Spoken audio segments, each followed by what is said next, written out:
still getting blinded by bright websites at night? If you use Chrome in dark mode but websites are still showing up in bright white, you are missing a setting that can completely change your browsing experience.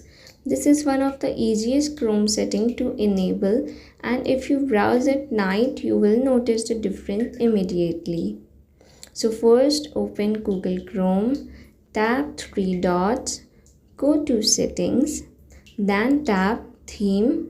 Now select dark mode. That's it. Chrome will switch to dark mode and many websites and Chrome pages will appear darker and easier on the eyes. Bright screens can feel uncomfortable, especially when browsing in a dark room.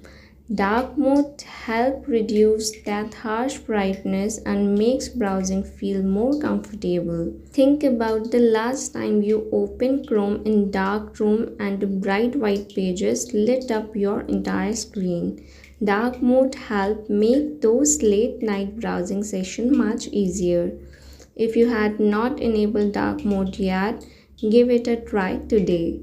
It's a simple setting, but for many people it can make Chrome much more comfortable to use every day.